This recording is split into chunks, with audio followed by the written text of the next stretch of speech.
Well, today I'm going to go for a little bit of a pasture tour. It's April 2nd, and hopefully, with any luck, pasture season will be starting pretty soon.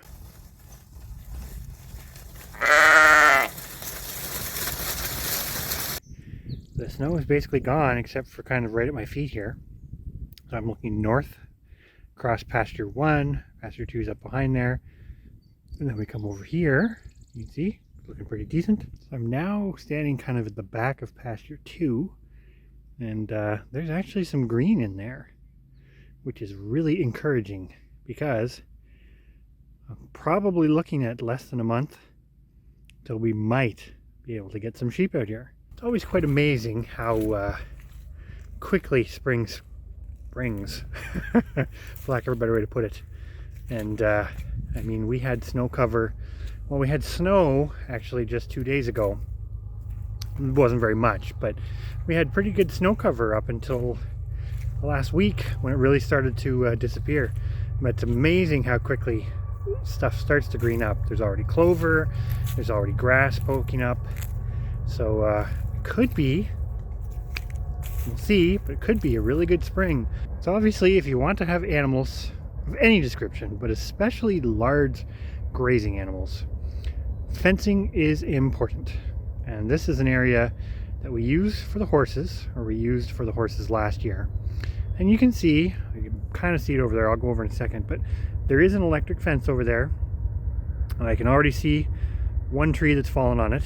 Now, unfortunately, the fence that we have here, well, it will keep in the ponies, just. And it really kept in the larger horses when we had them really well. It will not keep in sheep. So as we continue to develop the property and continue to sort of invest in our sheep herd, flock, I should say, this is one of those areas that with a little bit of maintenance, you can see there was a lot of goldenrod up here. We've got some discussions on that from last year, but the goldenrod is kind of a catch-22. The sheep eat it when it's young, but when it gets tall, they don't love it.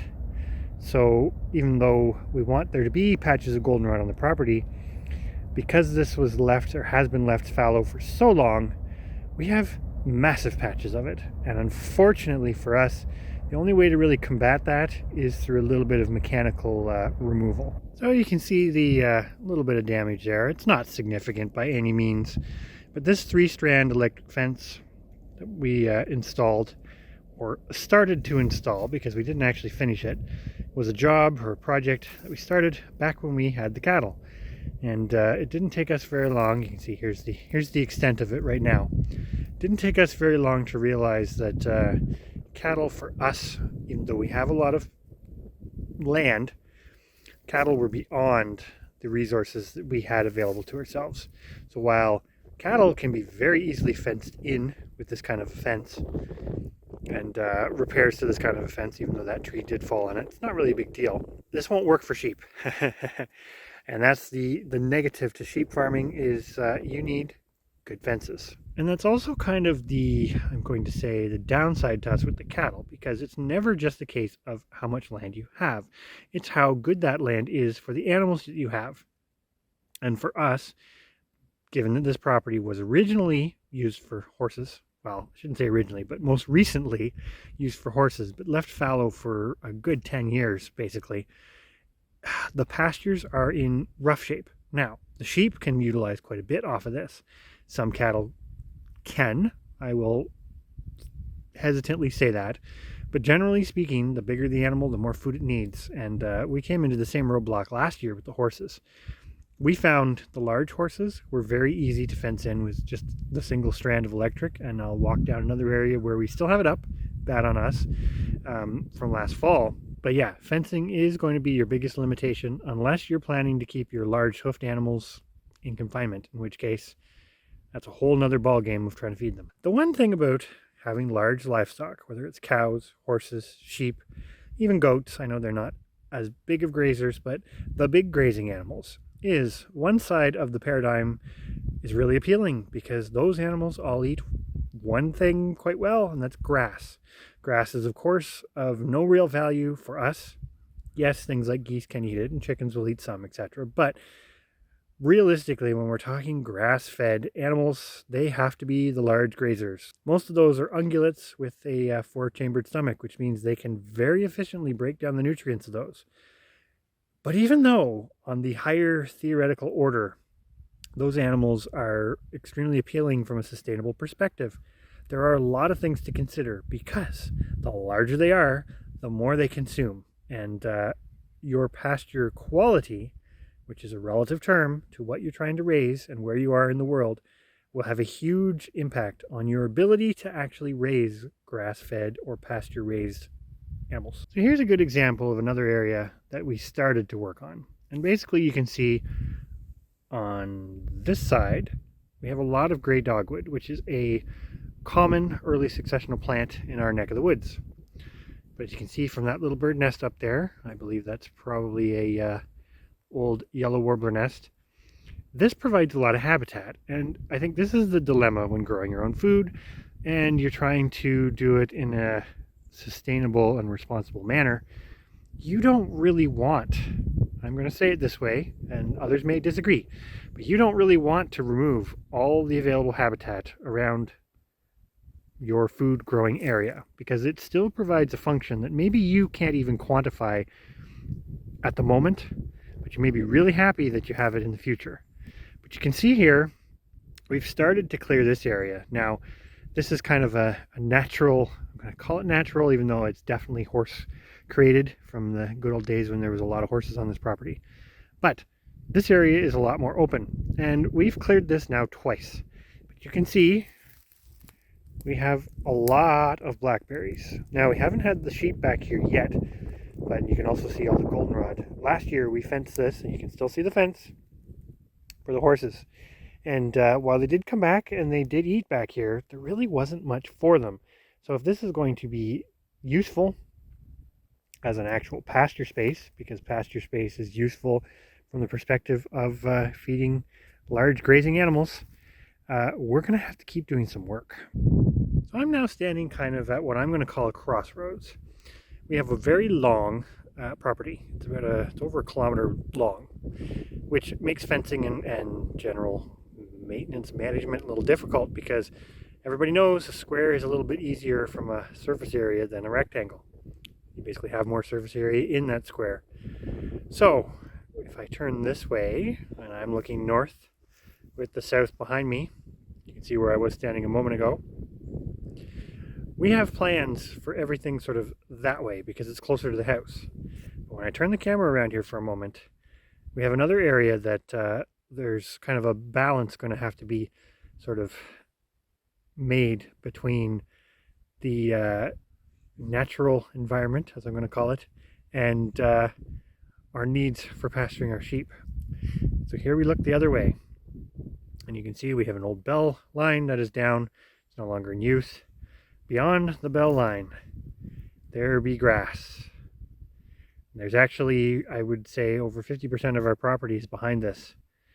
And you can see there's been a lot of small growth come up. A lot of early successional stuff, gray dogwoods, etc. All provides habitat.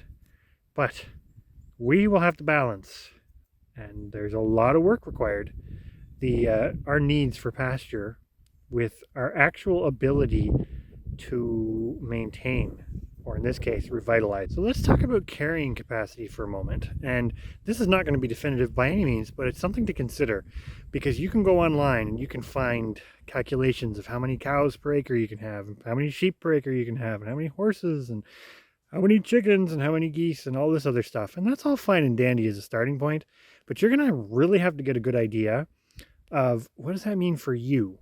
And so one of the biggest hurdles here, and why a lot of animals, and for us, in our opinion, don't work out, i.e. the kune pigs, is we don't have a long growing season. Everything is quite constrained. And while it's nice today, and you have a little bit of growth coming, there isn't enough out here to support a large grazing animal. So as you can see in that cow hoof print there, there's some green grass coming, but it's April. This really likely won't be ready from a grazing perspective, even remotely close to any kind of value you would find online with animals per acre, until mid to end of May, it's going to need time. Grass grows, and I mean different species grow at different rates, etc. There's cold season grasses, there's warm season grasses, there's a lot of different ways to look at this. But the reality of it is, if you have an environment where you have basically an actual long winter like we do, and we're not even that bad, your space calculations, if you were to put animals out here now, are going to have to be way greater, given most of what's out here is still edible, but it's brown. They might still eat it, but it's not going to give them the nutrient values of that nice little green grass there. So your animals per acre this time of year, where we live, are going to be far, far fewer than they're going to be at the height of the growing season. And of course that creates dilemmas, because it takes longer than the growing season to grow out any of the large grazers. Even the sheep, we can say that in a year, sort of calendar year, if they're born in April or May, that we might be able to butcher them, I'm going to say between November and December, maybe early January. So not a lot of feeding, but the reality of it is you're going to have supplemental feeding, and the more of them you have, the more of that you're going to have. So grass fed is very complicated, for lack of a better way to put it, to do it on pasture within the carrying capacity of the land base that you actually have. And that's where another thought that I've had recently that I think most people don't think about is the vast majority of animals, the large grazers, in fact all of them except for maybe bison, that are basically grown in North America, are not from North America. And that can create its own set of issues, because those animals aren't actually perfectly in line. They didn't come into being in line with the natural conditions that we are subjected to. And I think that's important, because it pretty much emphasizes the fact that whether it's cattle, sheep, goats, you still have to artificially support that system, or have such low numbers, i.e. if we had one cow, we probably have enough food that we could let that one cow out onto our 38 acres. And no matter what the time of year, I say this with some hesitancy because you probably might in the middle of winter when it's really nasty still have to feed hay. But right now, one cow would find enough food out here. But we all know the problem with that is you can't just have one cow, because one cow can't reproduce, which means you're not getting the products. So unless you're doing the put and take version, which means that cost and those actual input has been diverted to somebody else because they've had to maintain the breeding animals, etc. Unless you're doing that, it's a lot more complicated, and your carrying capacity of a 38 acre property could be really low. I think there's really no absolute moral here. It's just some food for thought to think about the fact that footprints of humans are huge. Footprints of the animals that we raise are also big. And there's a lot to consider when you're trying to set up your own homestead, because you're going to have to answer some of these questions of carrying capacity, etc. for yourself. Because no matter what you read in the book of, well, you can have one cow calf pair per acre, etc., you're going to have to read the fine print and understand what that actually means for you and your production. So what about hay? Hay basically offsets your carrying capacity, because you are storing summer for the winter. Really is exactly what you're doing. But if your carrying capacity of your property, maybe you are lucky, and for the summer months you can do, I'm just using a cow because it's easier math than sheep and everything else, but if it's one cow calf pair per acre for the summer months, you're going to need obviously the equivalent of that for the winter months, or whatever. There are different yields and whatnot of hay, but this is a whole part of the equation that gets really complicated the more hay you need. And although we have talked about this in the past, that was our 100% our decision for ourselves as to why we went on the route of sheep over cattle and even over goats, was just because the quantity of this stuff that we need to get through the winter is significantly less. So on that note, as I'm carrying a bag of rabbit pellets into the barn so that we can feed our rabbits, I think this is the reason, basically what I've talked about walking around today, is the reason why we keep going down that line of the sustainable, because the more external output you have, and I think most people know it, the more external output you have, the more you can do. But then that temptation to do more can lead to a whole host of other problems, and it's not really sustainable. If you're having to bring in a lot of inputs from off farm, you're not really sustainable. You're feeding yourself, which is amazing and awesome, but you're dependent on somebody else. So trying to reduce that as much as you can is complicated and takes some time to figure that out, because we've been doing it for 15 years and we still haven't figured it all out.